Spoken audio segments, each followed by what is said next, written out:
Caregivers, have you ever felt like nothing is going right? Well, cheer up and welcome to Dave, the Caregiver's Caregiver radio program, where you'll learn how to avoid that dreaded thing called caregiver burnout and how to survive the grieving process. Join Dave and his guests now as they share practice tips and tools that you can start using immediately to help get you through this day. Now, here's your caregiver host, Dave Nassani. Greetings, everybody. Broadcasting from Huntington Beach, California, and from New York City, coast to coast. As soon as my late co-host Adrian Gruberg logs in, something must have come up over there on the East Coast. Maybe Trump's in town. A big welcome to all my Big Apple and LA listeners out there. And I'm Dave Nassani on the Caregiver Dave radio show, coming to you live from the syndicated All Positive Talk Radio Network, healthylife.net. Broadcasting in all 50 states and 135 countries with my lovely co-host, Adrian Gruberg, from the caregiverspace.org. And just a reminder that all our shows are available on demand at healthylife.net and our membership website, caregiverdave.com, voted number 2 best podcast of the top 6 podcasts on caring.com. And we just got some new statistics. We are number 1 of the top 50 podcasts on Player FM, caregiver podcast, that is. And if you go right, yeah, and if you go right now to caregiverdave.com, better late than never, Adrian. No, I was here. Oh, was you? Good for you. And go on caregiverdave.com, our free burnout quiz, as well as my first book about overcoming hardships, unbelievable hardships, not just regular hardships. So do that right now while listening to the show. And we do have an exciting show planned for you today. We will be interviewing Humble the Poet. Yes, he's famous in Canada. Kanwer Mahl is a Canadian-born rapper, spoken word artist, slam, what do you call that? Slam poet. Right? Did I get that right? Yeah. Internationally slam reader. What is it? Slam poet. Slam poet. I had it right. Internationally best-selling author and former elementary school teacher. Now, if that's not a combination, I don't know what is. And with a wildly popular blog of over 100,000 monthly readers, real readers. And he's had more than 930,000, that would be over or almost a million, social media followers. And his first edition, we're going to have a party when he hits a million. And his first edition of Unlearn is a Globe and Mail bestseller. Originally did it self-published, and they picked it up. He has performed at concerts and festivals, including Lollapalooza, if I said that right, and has been featured in major media, including BuzzFeed and Huffington Post. Wow. What an amazing guest. I want to, first of all, take this opportunity to thank my last week's guest, Joan Markwell, the grief expert, and you can hear that interview and all our interviews on healthylife.net and our membership website, caregiverdave.com. All right, enough of that. Humble, welcome to the show. I'm so excited to have you on. Thank you so much for having me. Wow, we've never had a guest like you before. But I like to ask my guests to take a minute or two and just tell us, who is Humble the Poet and why was he put on this earth? Humble the Poet is a multidisciplined artist. I love bringing ideas to life, and currently I'm bringing ideas to life through the mediums of music, visual arts, fashion, film, as well as literature. So, talking about my book, Unlearn, there's quite a bit of things I've been very fortunate to do. I've been on this journey for the last 10 years after I left my former life as an elementary school teacher. And I think it's just an evolution of me wanting to be a lifelong learner and needing things. That is another life, to learn from. Elementary school teacher. Completely. So make sure we explore every facet of you, because I don't want to leave one unturned, And so, first of all, you're from parents of India immigrants, right? Yeah, my parents emigrated from India in the 70s, yeah. And you were born here in this country? I was born in Canada, yes, in the 80s. Oh, in that country, Yeah, to the north. To the north. I got the good passport. So let's talk about... you talk about cutting yourself some slack. You talk about how living up to your expectations of others or ourselves can actually hold us back. Go down that road. Let's hear about this, because this is stuff caregivers need to hear. Who'd ever think that a caregiver, Adrian, can learn something from a rapper and a poet? I would. Yeah. We had a Well, I poet think on the we show. gotta remember too, though. I think hip hop and rap. That's the evolution of literary art. So I mean, people gotta recognize that rappers are more talented than Shakespeare in my eyes. That's true. they Shakespeare was a rapper, On the probably. spot. He definitely was, and he rhymed and he told stories, and I think it was beautiful that he did it. Yeah, Kill the Attorneys. That was a good one. Yeah. We all have voices in our head, and a lot of those voices came from those who raised us, and those voices really get in the way when we try to create the life that we want. And we go on social media and compare ourselves to other people when we see them, and identify gaps in our own lives and start to feel low and go hard on ourselves. And what we're not realizing is, we're kind of sabotaging ourselves. We're really doing a lot to keep ourselves from living the type of lives that we want to live. And especially in a world, on this side of the pond where, being productive and getting as much done as possible is such a priority, nothing ever feels like it's enough. Even if we're doing so much and we're doing plenty, we don't feel like we're doing enough. So, I encourage people to cut themselves slack. And in my journey, when you become self-employed, you're sitting there trying to figure out what you're doing and how to make money and how to get people to pay attention to you. And then all of a sudden, you're like, you compare yourself to somebody who's 10 years deeper into the game and seeing all these gaps with what you're doing. And you got to cut yourself some slack. Everybody is starting wherever they're starting. Some people have advantages over others. This is how the world has always been. It's never been an even playing field. And the more we respect the reality of that, the better equipped we are to deal with it. Yeah. That's good advice. And translation to caregivers who are burned out, sit down, write some poetry, become a rapper, read. Write it out. Learn to rest, not quit. And get it out of you. Because if it's in you, it can't help anybody. What was the thing you said? I said caregivers, but everybody in general, we need to learn to rest and not quit.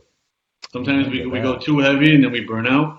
Instead, learn to take breaks, learn to take a rest. Think of the marathon, not the sprint. And that applies to being an entrepreneur, that applies to being an artist, that applies to marriage, that applies to being a caregiver. It's the baby steps will add up. You can't have it all figured out overnight. And take care of yourself. If you don't have a flame left, you're of no use to anybody else. And expectations is a biggie. Caregivers are trying to meet the one they're caring for expectations. It's a thankless job. They get criticized. They usually don't get thanked. And so, can you get me this? Can you get me that? Because they don't put boundaries in their life. And so, how do they get over that feeling of that perfectionistic and I have to meet all their needs, and when helping you hurts me, what do they do about that? I think a lot of it stems from when we were younger, and we just, as kids, we always assumed that adults had it all figured out and they never made any mistakes. And, probably because many of our parents never took the time to say, I'm sorry, and show us their flaws. And by the time we recognized their flaws, we were adults ourselves and resenting them for it. And I think what happens is we don't have control over making other people happy, but we do have a lot of control over managing our expectations. Being unhappy, simply put, is when the ideas in your head don't match the ideas in front of you. You want it to be one way, and you look at the world and it's another way, so you're unhappy. The problem is so many of us waste our energy trying to change the world, when really what we need to do is change our attitude and our expectations. Oh my gosh, you are so wise. Yes. So well put. I'm writing a book now, Dave's Hammock Wisdom, 99 Lessons Learned Living Life. I have a rival here, Adrian. This guy's pretty wise. Because I'm known for my wisdom over the years, because I lay on my hammock and I solve the world's problems, solve my own problems, solve my family's problems. Anyway, enough about me. This is about you. Discovering what really matters to us, but unleashing the things that don't. Talk about that. In my own journey, I kept thinking I had to learn new things, add new things to my life. I had to gain more and more and more matters. And it's a cultural thing out here in North America. Like, the biggest religion out here is buy stuff, be happy. And it's never enough. Materialism. Materialism, but it's not even just materialism. It's like status, it's followers, it's likes, it's audience, it's everything. And what I realized as I was getting kind of chewed up and spit out by the entertainment industry and everything else was, hey, I didn't need to gain more things to be successful. I need to let go of a lot of old ideas and old beliefs and old values. And the moment I started letting go of things, I started feeling a lot lighter and I had a lot more room to learn. And I think as I said, that's the whole premise behind the book Unlearn, is to gaining more from letting go. And when life feels heavy, instead of adding to it, let's learn to let go of some of it. And that requires us to do some internal auditing and figure out what's important to us and what's really not important to us. So often we do things because it's important to other people and not us. Wow. Yeah, that's so true. The chips on our shoulders. Yeah. That's an old expression. Hey, get that chip off your shoulder. You don't hear Yeah. too many people say that these days, but I'm glad it's coming back. And how letting go can give us more, right? Yeah. There's an old saying in the 70s, whatever there was a bumper sticker that says, if you love something, let it go. And if it was meant to Jonathan be yours, come Livingston back. Right? Seagull. Oh, that's where it was, yes. And there was another bumper sticker to counter that one that says, if you love something, hunt it down and shoot it, And even the Bible says, if you grab too tightly on the things you want, you'll find that it just slips through your fingers the way sand does. So speak about that. I think again, it's the chips on our shoulders. Sometimes when we're younger, we feel the need to prove something, and we never kind of update the narrative in our own lives. So, for me, my father was a cab driver. He came to this country. He had a master's degree, but he couldn't use any of his education Wow. because it wasn't acknowledged here unless he did like 5 more years of schooling. So he became a cab driver, and I remember being like 5 years old, and he got attacked. He was robbed and attacked. And, seeing his face all cut and bruised up, I had it created a chip on my shoulder where I needed to, prove his sacrifice is right. I needed to make something of myself in the world. I needed to smash that cab. I needed to beat up all the racists. I need to do all these different things and, let that be my fuel. But the reality is that that's not sustainable. Proving people wrong is not sustainable. I mean, it does come in handy once in a while, but in the long run, if you're in it for the long run, proving people right, chasing your authentic enthusiasms and your passions are going to last a lot longer than simply continually challenging a moment of trauma.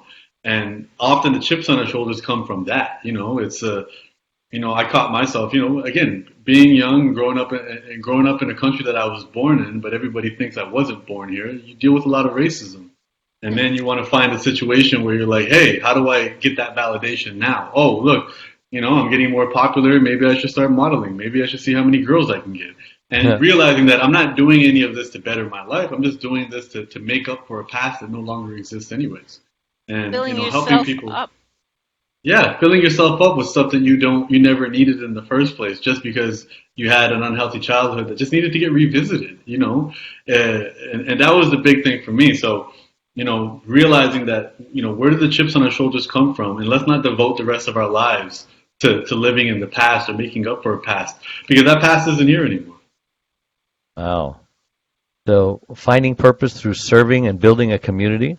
Caregivers, there are communities called support groups, because a lot of times they can't make it unless they are surrounded by people who are going through what they're going through, their pain that they're going through, to let them know that, this is, hey, I've been doing this 22 years, and there is a light at the end of the tunnel. Don't give up. Don't kill yourself. Don't go crazy. And talk about that. I think what we end up doing is when we have challenging times, it's so easy and convenient to feel sorry for ourselves. And self-pity, to me, all humans need to feel connected. We all have that need for connection. And what we may not realize, though, is self-pity is like the fast food version of that. It's quick, it's easy, it's convenient. And it feels good. It feels good, just like eating at McDonald's. In the first 5 minutes, it feels great, and it's easy. And then it doesn't. And then it doesn't. And it's the same thing with self-pity. What we end up doing is we create a connection with ourselves, saying, hey, nobody understands what I'm going through but me. And what we don't realize is we're isolating ourselves from other people. And what we actually need is real connection, and more sustainable connection, a healthier connection. And That comes through building communities, and that comes through being a little bit vulnerable and sharing our stories with other people. Because the reality is we're all in the same boat. Even if we're That's not all right. caregivers, we're all dealing with the same struggles. We all have the same anxieties towards our future. We all have the same regrets towards our past. We all have a lot of expectations that don't get met. We all have a bunch of promises that somebody put into our head that don't get fulfilled, and it leaves us in a level of dread.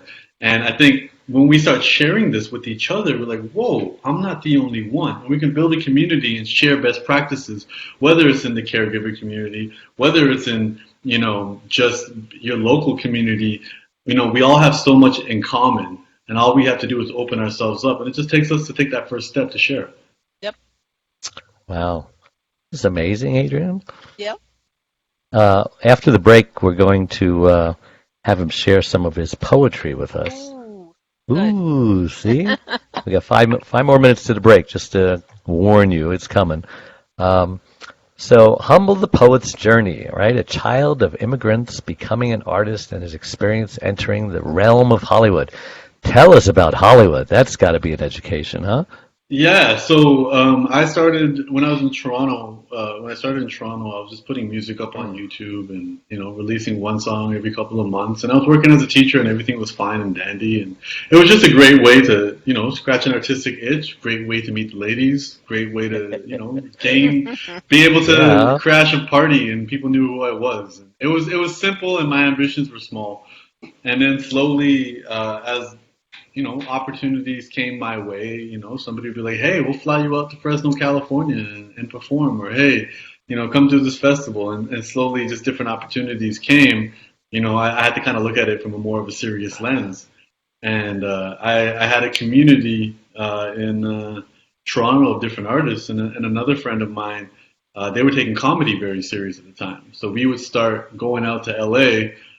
Splitting an Airbnb, and I would focus on, trying to make things happen in the music world out there. They would focus on making things happen in the comedy world, and both of us using YouTube kind of as our platform to share our work and kind of to bypass the gatekeepers. And it became an interesting journey. Their comedy did very well, and they made a permanent move out there.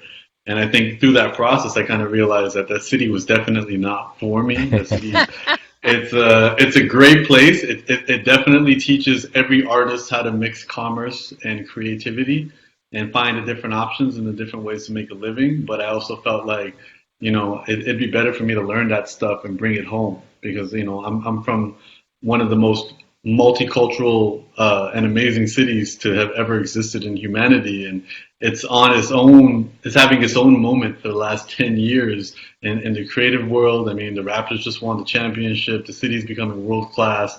Wow. Google's building a little mini city in Toronto. Like we're really, so for what I realized was instead of me trying to be a very, very, very small fish in a massively old pond known as Los Angeles and Hollywood, I'm like, hey, I can actually come to Toronto and start digging the pond. Right. Not even be the big fish. I can start digging it and educating the next generation of artists and let them know. You could be the owner of the pond. Yeah, I can, and I mean, and guys that look like me in Toronto get a seat at the table. That's still not happening in LA. And it's it's a reality that I got to deal with and work with, and the future, and I represent the future and what the world is turning into. So, seeing the challenge. So what I realize is it's in all worlds. There's three levels. You can view other people as your competition. You can choose to cooperate with them, or you can choose to collaborate with them. And what I realized was, in my early years, anybody else doing it, we all just saw each other as competition. We didn't know what we were doing. And then you get to Hollywood, everybody cooperates. It's out of a mutual benefit. Everybody, I'll benefit from this transaction. You'll benefit. Let's just do it. But I hungered for collaboration. And collaboration to me is when everybody involved is working on something bigger than themselves. And I wasn't finding that in Hollywood too much. And there are pockets. There's some amazingly talented people there, but the environment and the industry itself dictates that you gotta get as much as you can, as quick as you can, because somebody else has just moved from their small town and they're here in the big leagues now. You gotta make it happen. Chasing you. Yeah, just chasing you. And then so I learned a lot of work ethic. I learned a lot about how to earn as a creative. and I learned a lot about taking things to that next level and not just simply staying in Toronto and stunting my growth. So I travel back and forth between all of them, and my favorite quote is Los Angeles is undefeated. And I remind myself that you can't take anything personal when you go there because that's how the city existed before I was born. That's how the city's going to be after I pass. So, respect the nature of what it is. And that's a big lesson I always try to promote to people is just, hey, understand the nature of your environment and stop creating a lot of unnecessary tension when you want to change it to a way that it never was going to be. Yeah, that's synergy. The definition of synergy is the sum total of the parts are greater than the parts themselves, and we're all serving for a greater purpose and a greater work. Mm-hmm. And sometimes Los Angelians maybe don't always feel that way. They're all, what's in it for me? What's in it for you? How is working with you going to make me better? Yeah, and I mean, it is a great lesson in human nature. I think it's an important lesson. When you communicate with people, you should definitely let them know, make them a stakeholder, and let them know how this is going to impact or benefit them, and stop. And I've been able to do that to help other people get their projects across. I have a friend right now who's doing PSAs for this rare lung disease that her father has, and and the first draft of her script was pulling on people's heartstrings to get them to care. And then, after doing some rewrites, we're like, hey, the bigger point here is to remind people that anybody can get it. Mm-hmm. And that anybody can get this lung disease, and we don't even have effective tools to measure or detect it. So now you got people caring about it because it may impact them. And that's not the most romantic thought, but it's realistic. And, it's and I learned that from LA. You have to, don't appeal to people's hearts, appeal to their self-interest. And, eventually they'll evolve from it too. They'll live a life where they only live for themselves and feel the emptiness. And eventually they'll find the value in service and collaboration and thinking in terms of abundance instead of scarcity. But everyone comes to that realization on their own time. Well, listen, it's time for a break. Why don't we take a break and we'll be right back. Don't go away. Welcome, caregivers. Thank you so much for finding your way to our community of loving and supportive caregivers. We as caregivers understand and know the day-to-day feelings of guilt, fear, and loneliness. But guess what? There is hope. I, Dave, the caregiver's caregiver, along with my team of experts and caring caregivers, have made this site just for you. We are a community of caregivers that understands and supports you wherever you are in your journey. We are a place to connect with other caregivers, but more importantly, a place to get practical, actionable help. There are lots of ways for you to get support. First of all, you can download our welcome pack. This will get you started on your Thrive journey. Next, you can ask and get answers to your questions by posting them here in our private Facebook groups. You can also get live online support by attending one of our live weekly Connect webinars. You can get practical, actionable advice by listening to our weekly podcast. You can hear and read other stories about other caregivers' experiences. Plus, add your own in our weekly Share Your Story forum, posted every Tuesday in the Facebook group. You can access essential resources and download practical Thrive Solutions packs, all of which are geared to help you thrive as a caregiver. We know funds are tight, so we offer all of our individual Thrive Solutions packs, or for even a better deal, you can get lifetime access to all of our resources. Again, we're here to support you and help you thrive and to enjoy your life as a caregiver. And remember, this is a place to get hope, not just cope. And we're back with our guest, Humble the Poet. Kanwer Mahl, a Canadian-born rapper, spoken word, artist, poet, internationally best-selling author. Just an amazing guy, oh my gosh. And Adrian Gruberg, our co-host, and I'm Dave, the caregiver, Dave Nassani. And you talked about comedy. Did you try comedy at all? You look like you could be a funny guy if you wanted to be. I mean, there's a lot of brevity in my work. I mean, even in the books, there's a lot of comedy. I'm a straight talker, and I mean and a straight shooter. And my hero in my unofficial guru is George Carlin. I feel like, you know, Oh, yeah. Yeah, you look like a George Carlin. yeah, I mean, quite literally also. yeah. I mean, I probably model myself after him. So, and I mean, you're sitting there at a comedy show, and it doesn't even feel like comedy sometimes with the way he does it. So, I take a lot from him. And when life gets heavy, I just turn on one of his specials, and it just melts Yeah. all the tension away. So, comedy to me is just the brilliant mix of honesty and intelligence. You know, Yeah. you can tell somebody the truth in a way that doesn't, cause existential dread. So, I include a lot of comedy in my music. I include it in my work. I have some, some of my most popular videos on YouTube are comedy based. Yeah. And sometimes that's the only way you can make the truth digestible. So it gives someone something to laugh at, even if it's themselves. Did your friends ever talk you into going and doing a 3 or 4 minute set at a comedy club on open mic night or anything? I mean, the irony of that was I loved going to those open mic nights, especially when I was a starving artist, because it'd be 2 hours of entertainment for $4 at the comedy clubs here in downtown Toronto. And But do you participate? I never participated and the interesting was I had mentioned it to somebody who was a comedian who didn't know me, and they made it into like a big pep talk where they thought I was just scared. They thought I was like too scared to go on stage and do it. And I'm like, no, I spend a lot of time on stage. Even when I perform music, I'll talk for about 15 minutes between songs, and I drop a lot of comedy that way. I feel like I'm a big fan of the freedom, the comedians who have freedom of speech, who still have it, when they can make the inappropriate jokes and things are in context. I don't know if that exists anymore. Someone pulls out their phone, they record half a joke, post it on the internet, and everybody gets offended. But I definitely, I don't get offended. I don't think people should get offended in general.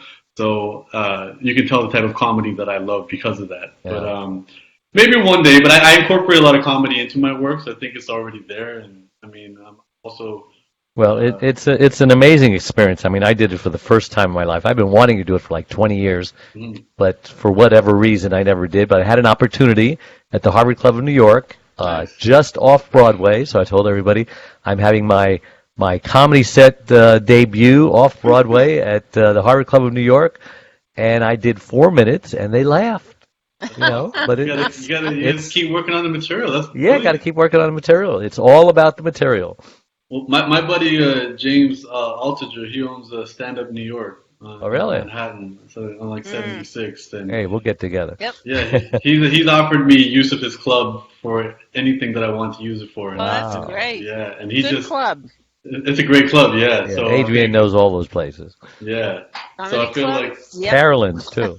Carolyn's is a good one as well. Yeah. So and I'm a huge fan either way. I mean, I feel like I could probably go up and just make stuff up. Oh, you'd kill it. You'd kill it. We can do that. It's just another thing to round you, Yeah, add to the list of the another notch on your resume. Yeah. So my introductions get even longer. Yeah. How often do you get to New York? I've been averaging maybe about once every other month. That's a lot. Yeah, and how about LA? Or you stay away from LA now? No. I spend a lot. I probably spend about 40% of my life in LA. All right, so you do a lot of traveling. I travel quite a bit. You're not just stuck in Toronto, great city as it is. I need to be though. So my goal is, I mean, I'm flying to Portland in 2 days, and then coming back, and then flying to New York for a week, and then coming back. But then I'm traveling is amazing and fantastic, and I'm so blessed to do it. But it's not good if you're trying to eat healthy. It's not good if you're trying to get regular sleep, and it's not good if you're trying to just stay in shape. And I realize that. And I mean, I'm on a plane all the time, so I want to stay in one place for the summer and see if I can make some progress. Well, you have about 2.5 minutes. Is that enough time to do one or two poems or?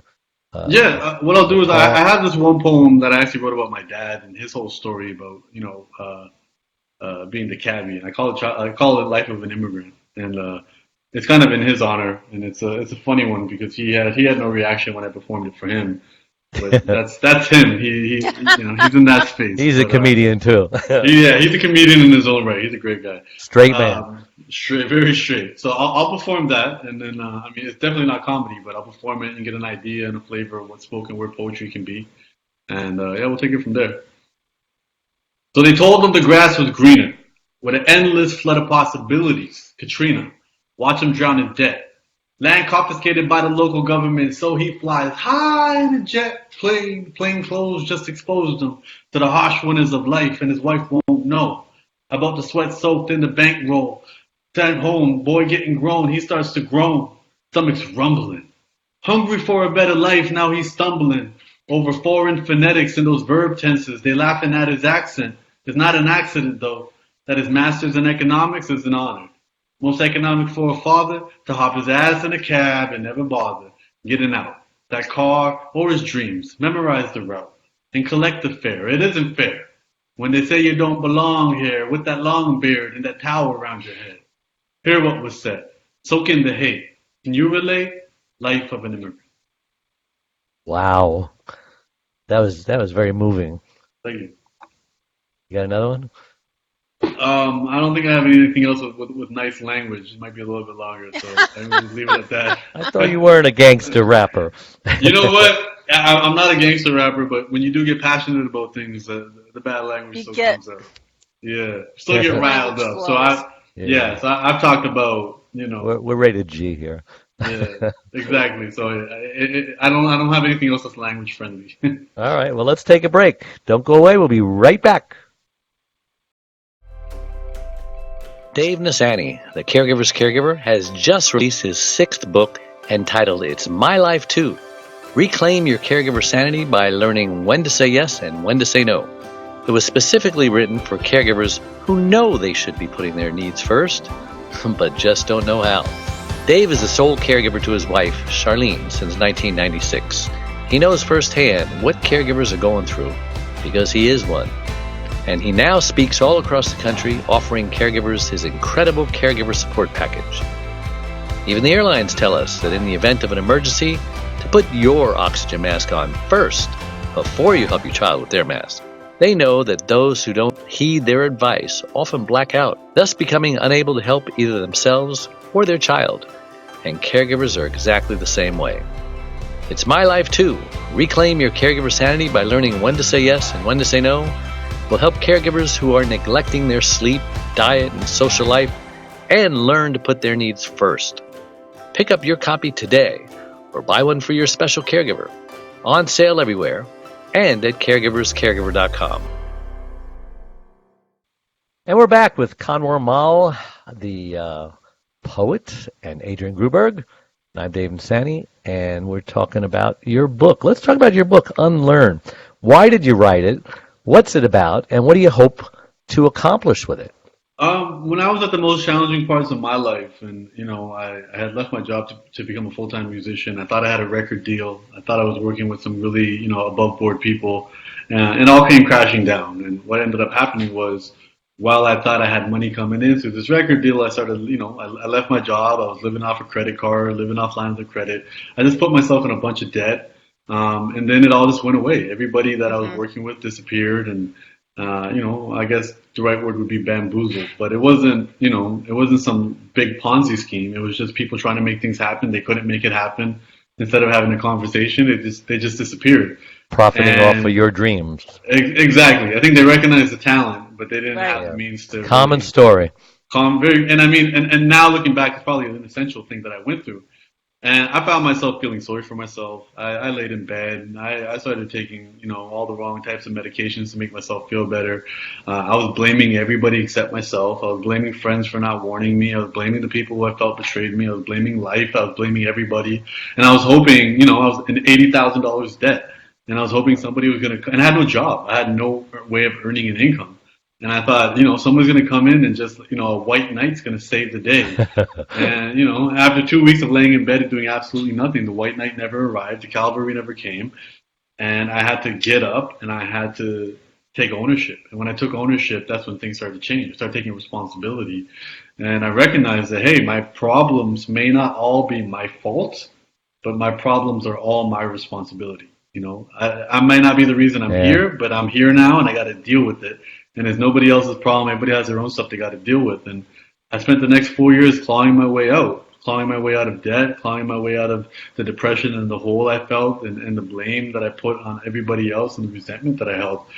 And when I used to read inspirational quotes from other people, it just felt so fluffy and light. And other self-help gurus were just promising you the world for no work. And I saw the scam in it. It was just, sell you something big and make it convenient. And I needed something real. I had real mortgage payments to make. I had real problems. I had real anxiety. I had lost 25 pounds. And if you guys can see me, I don't have weight. I don't have weight to lose. You don't have that to lose. Yeah, it's funny. I've actually saved it. Like I'm like 170 right now, and I actually saved this picture. I can show you guys right here of my scale. It's 144. Wow, good-looking feet, by the way. Yeah, good-looking feet. And but I keep that as a reminder. Just like things got really bad, and I went to a really dark place, and I had to look inside to find everything that I needed to get in a better spot. And all those conversations I had with myself is the book. And what it was is I started sharing those conversations on Facebook. I just write stuff out and I share them on Facebook. And the top comments would always be like, "Wow, it's like you're living in my head. Wow, you're telling my story. Wow, reading I need my to mail. hear this today. Yeah, I needed to hear this today. We're all in the same boat. More than we have in common than people think. Exactly. Everybody thinks their problems are unique until somebody really spells it out for them. Yeah, we have more in common than we don't. Exactly. And me being, I was an elementary school teacher. I'm a poet. I can put things together in words very well. So I help people articulate their own feelings. And eventually they're like, "Hey, you should write a book." And I was like, "I don't know how to write a book." And then it was my community that showed me crowdfunding. My community showed me self-publishing. They showed me everything. They taught me how to use Adobe InDesign to build a book. And I did it all with their support. And I crowdfunded the book. And I raised about $26,000 from 300 people. It's ironic. From your sweatshirt, my biggest contributor was a Harvard professor that I'd never met. Is that right? Yeah, and he gave me about $1,500, and he said, I just like seeing artists that are taking business into their own hands. And that was the turning point for me. And it all happened because I admitted I needed help. I admitted I didn't know what I was doing. When people ask me to do things, I'm like, "Hey, I don't know how to write a book. I don't know how to do any of this." And what came from all of that was Unlearn. And then Unlearn was published originally in 2014 independently. And I would still go around touring and doing music. And then instead of selling, T-shirts, I sold my book. And then the more people that got the book, the more people liked me for the book because, more people read books and listen to hip hop. This is when it was self-published, right? This one was self-published, and it was a paperback, and I just would have boxes shipped to wherever I was performing, and take the gig for free, and sell the book to make some money. And people found value in the book, and then a few years later, 2017, the biggest bookstore in Canada hit me up and said, "Hey, we found out you had a book. We'd love to republish it and put it on our shelves." And I was like, "Sure. What do you guys need from me?" They're like, "Just email us the file." So I emailed them the file, and then it became an instant bestseller the first week it released. Fantastic. And, it was a bestseller in Canada for 9 months. And then after that, I started doing well in other places. And then HarperCollins from the United States called. And then we just republished in the United States on April 9th. Wow. Yeah, it's been a 5-year journey. It's like you plant a seed and it grows when it grows.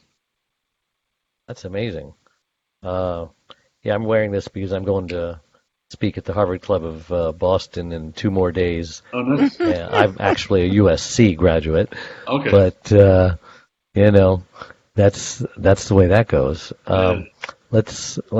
Don't be afraid to chase your dream, right? Let's talk about caregivers lose their dreams if they ever had one to begin with, right? Because they think they've just been sentenced to caregiver prison with no possibility of parole, and they were just locked up and thrown away the key, and they lost their friends. They stopped socializing. Now they're isolated. They're not eating right. They're not sleeping right. They're just a mess. And when you talk about their dream, they say, "No, my dream is dead, man." How do you keep your dream from dying? I think, realizing that we all need something to look forward to in life, no matter who we are. And, it doesn't matter how much is in our bank account, what we got going on, if we don't have something to look forward to, then we're not going to be excited to get out of bed. And, you know, Don't lose that obviously, vision. don't lose that vision. And obviously, you know, real life, you know, comes in the way and it throws a lot of curveballs. And that doesn't mean you have to abandon things. That may just mean you have to extend your timeline and stretch it out. And maybe something that Yeah. you thought you can get done in 5 years may take 15, Yeah. but that's okay. And Yeah. the irony of it is, you know, some of the things that you said that caregivers say, I've heard people say that who aren't caregivers. Sure. You know, I've heard people say that who are parents, or I've heard people who say that who are just afraid of their own parents. It's like, well, my parents want me to do this, and I want to do this. I'm just going to keep them happy. They've already been through enough. Let me just make them happy. It's like, look, man, if you live for other people, in the long run, you're going to end up resenting them.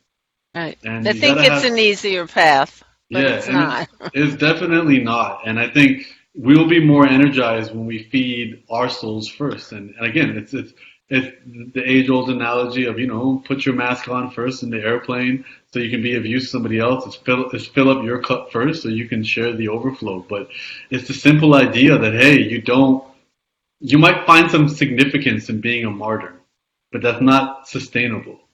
And instead, find significance being useful, and not only be useful to other people, but be useful to yourself. And you're taking care of somebody, but have a conversation with them and let them know who you are. Because if your flame burns out, then you're not good to them either. Yeah. Do they listen when you tell people this? Sometimes they don't. I mean, I think my policy is have the conversation once. The ones that listen, keep them in Yeah. their lives. The ones that don't, just wish them the best and move on. My experience, most of them do not listen. And then you see them again next year. Hey, how's that problem going? Oh, man, it got worse. I said, well, did you do what I told you to do? No. Well, I actually have a quote in the book where I say, if you don't take the necessary steps to improve your life, then your misery is not only guaranteed, it's probably deserved. Yeah. Yeah, and of course the old saying. We're saying a lot of old cliches here. Yeah, But insanity, the definition of insanity is doing the same thing same and thing. expecting different results. So, exactly. well, listen, we're up on another break, so we'll be right back. Don't go away. One Arm, One Leg, 100 Words, Overcoming Unbelievable Hardships is about Charlene, a stroke survivor. Back in 1996, Charlene was a healthy, normal, very active 52-year-old woman whose amazing talents resemble that of both a Martha Stewart and a Wonder Woman.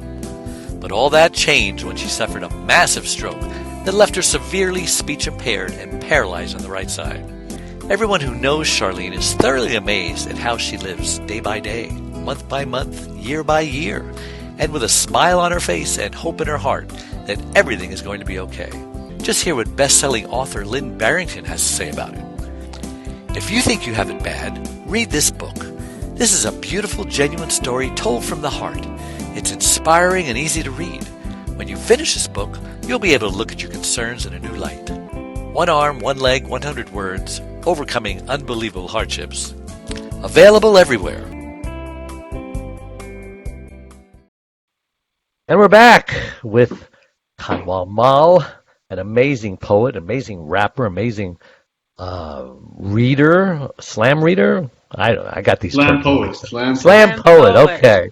Yeah. And he did a little reading for us in the last segment, but he doesn't have any more that are clean. So I mean, even the book isn't clean. even the book isn't clean. Well, yeah, you know, there's inappropriate language in the book as well. It's Sometimes wrong, you got to be straight. you know? Yeah, it's got to be It's raw. wrong.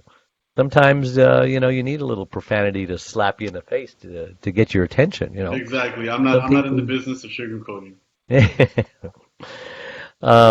Selfish. You know, I was going to entitle my third book "The Selfish Caregiver," but everyone, publisher, everyone said, no, you can't do that. Selfish is such a negative word, you know. And I said, okay, so I named it. It's my life to reclaim your caregiver sanity by learning when to say yes and when to say no. It wasn't until I talked at TEDx a few months ago that their whole philosophy is don't promote yourself. We don't want to hear about who you are and what you've done. Just tell us, share an idea worth spreading. Yeah. And so I told them what I did. Okay, you know what? We came up with the idea that caregivers need to be selfish in order to survive. They says, that's perfect. That's great. We love it.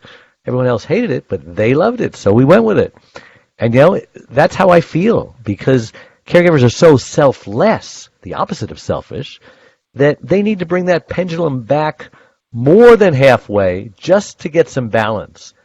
And that's what they don't understand, that if even the Bible says, love others the way you love yourself. Well, a lot of people don't even love themselves. How are they going to love others? Exactly. Yeah, that ends up being very. That could be. If people actually took that literally, it'd be very destructive because we generally love others more than we love ourselves. Yeah, and caregivers at least have to value their life. I say more, but if that's too hard for them, then say at least value your life equal to your loved one. Yeah. So that, sometimes they win, sometimes you win, but they just can't keep winning all the time, or you are going to burn out. So what do you got to say about selfish? I think people have to realize it's not selfish to put yourself first, especially if you're in a position of service and people depend on you. Then you have to make sure that all your engines are firing off on all pistons. You got to make sure you're oiled up and you're fueled up and you're good to go. Even if that's the very definition of being selfish, putting yourself first, but that's not bad. Well, I think the actual definition of selfish is expecting other people to put you first. I think that's a lot more selfish versus putting yourself first. Other people to put you first. Yeah. Interesting. I think take care of yourself, take care of people you care about. Don't expect other people to put you first. That's selfish. I see. Right. Because other people got their own stuff that they got to deal with. Did I tell you this guy is wise, Adrian? Wow. It's like Solomon, right? Two women brought Solomon the baby. They said, one baby is dead because she rolled over him, and then they swapped him, and she says it's mine. I say it's mine. And Solomon says, well, bring me a knife. I'll cut him in half. And the one who was the real mother says, no, don't do that. Let her have it. And he says, give her the baby, because only a mother would do that. So, that's wisdom. Yeah, and it comes from time, and I think that's the thing, especially if you're an entrepreneur. I had to say no a lot. You have to say no a lot to stuff. When I was in my struggling phases, and friends wanted to go to Cancun for a bachelor party, or so-and-so was having a party on the weekend, you're like, I have to work. I'm in a position where if I don't work, I don't earn. I don't have a day job anymore. I don't have a salary coming in. I don't have anything. Mm-hmm. My results are directly related to my efforts, and even when I put in the effort, I don't get results. So I don't have time or the money, or the energy to spend on some of these things. And people are like, well, that's not cool. This is that, and you have to just realize that, hey, a lot of people use guilt and shame as weapons to kind of control us, and they tell us, oh, you're being selfish, oh, you're being this, you're being that, and I think it's important for people to realize, no, don't listen to this guilt and this shame that's coming your way. And, there are people that will understand that. And, I always tell every single friend who's in the entrepreneurial world and the artist world, I go, busy is a blessing. If you're too busy to hang out with me, just let me know. As long as you communicate it with me, I don't have an issue with it. And, because I've been in their shoes, I get it. And I think it's very often, it's the same thing with caregivers. You got to realize that, hey, the person you were taking care of needs to be taken care of, so they understand that you also need to be taken care of. Yeah. And, maybe a person may not be able to be there for you physically, but they can still be there for you emotionally. They might be able to be there for you just to give you company, give you some time off. And I think, that's going to come with having conversations. Not all those conversations are going to be comfortable, but you have them now and you avoid a lot of heartache later. Right. Yeah. Now, you say something that sounds really strange, almost incorrect, but I don't think so. We all have reasons to feel miserable, right? Yeah. Explain that. At some point in each of our lives, we got this idea that there's somebody else out there who's eternally happy, and they're living happily ever after, and they experience nothing but euphoria and bliss. And that's not the truth. The truth is every single human being on this planet has a reason to be miserable. They're going through some challenges. They're all dealing with something. Nobody is problem-free. Nobody is problem-free. Definitely some people have it better than others, but even the people who have it better than others, most likely those are just people who get to choose their problems, but they're not problem-free. As well as just existence in itself. The human experience comes with misery. It comes with challenges, both physical and mental. And these are challenges that are inevitabilities. You know, you can't simply have a positive quote and make it all go away. You know, if somebody has arthritis or lower back pain or cancer, like this stuff is real. This is part of the human experience. And we don't have to, you know, dip it in sugar and make it seem like it's okay. You know, we can have a better attitude towards it, but that attitude can still be grounded in realism, and not in some fluffy, you know, BS. And I think so for me to tell people like it's okay to be miserable. You do have reasons to be miserable, and once you acknowledge those, because the next line in the book is you also have you all also have reasons to be grateful. Yeah, true. You know, and I think when we take ownership of our misery, then we can also take ownership of the reasons we have to be grateful. And I think what it is we're told, don't feel miserable, don't complain, just be grateful. And instead of like, no, how about you just do both? How about you be happy or you're unhappy that it's raining today, but you are happy that you'll have green grass. And you can go both ways. So wise, so Be wise. real. I am such a wiser man today because I heard you on the radio. So how do we get this book so that we can get even more wisdom? Unlearn. It's available everywhere, so they can probably everywhere. Deeply discounted on Amazon right now. So just look up "Humble the Poet," Unlearn. I'm on the shelves at Barnes and Noble. I'm at your independent bookstores. Support your independent bookstores. They should have it. They don't have it. Ask them why they don't, and encourage them to get it. Of course. Yeah, but I'm with the publishers, so the publishers have put it everywhere. So it's also available in audiobook. So if reading is not your jam, you can find it. Did you read it yourself? Of course I read it myself. I'm a recording artist, so it's his rhythm. So I spent and soon to be comedy guy too as well. And there's a lot more comedy in the audiobook. I kind of go off script a little bit sometimes with that. So if you want a different experience, go on Audible, get the audiobook, and it's also available on Kindle. So the book's and available. If they want to get a hold of you and pick your brain, you have an email or? They can find me on social media at humblethepoet.com. Is that your real name, Humble? Humble the Poet. Well, Humble is what everybody calls me now because nobody can pronounce my first name. What is your first name? Kanwer. Oh, okay. Yeah. So my legal name. I was going to say, if they named you Humble, you become your name, and you seem like a very humble prophecy. Guy. Yeah, but it's also not very humble to call yourself humble. But that name. That name came up a long time ago before I ever thought I'd be in this position that I'm in. So isn't it in the book of Torah, Adrian, that it says Moses was the most humble man that ever lived, and yet who wrote the book of Exodus? It was Moses. Moses, yeah, exactly. So that wasn't very humble of him. Well, Adrian, how do we get a hold of you, Adrian? It's Adrian at thecaregiverspace.org. And thecaregiverspace.org is the website. The Caregiver Space is the Facebook page. And I'm Dave Nassani. It's simple, caregiverdave.com. Just check it out. Get some free gifts. We're giving away free gifts on our website. And I am so excited to say goodbye to my guest because he has really enlightened me, and I'm sure he's enlightened Adrian. So thank you so much. You were a great guest. One of the ones that's way up there, and I appreciate it. Thank you so much for having me. And you never knew it by looking at you, but you're a great guy.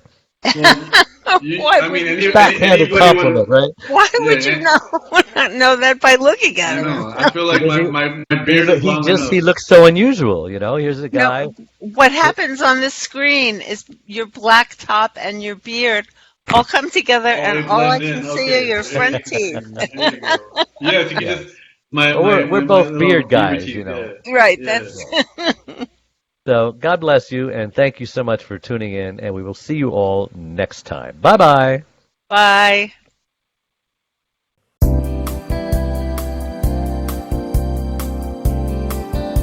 Thank you for listening to the Caregiver's Caregiver radio program with Dave Nassani.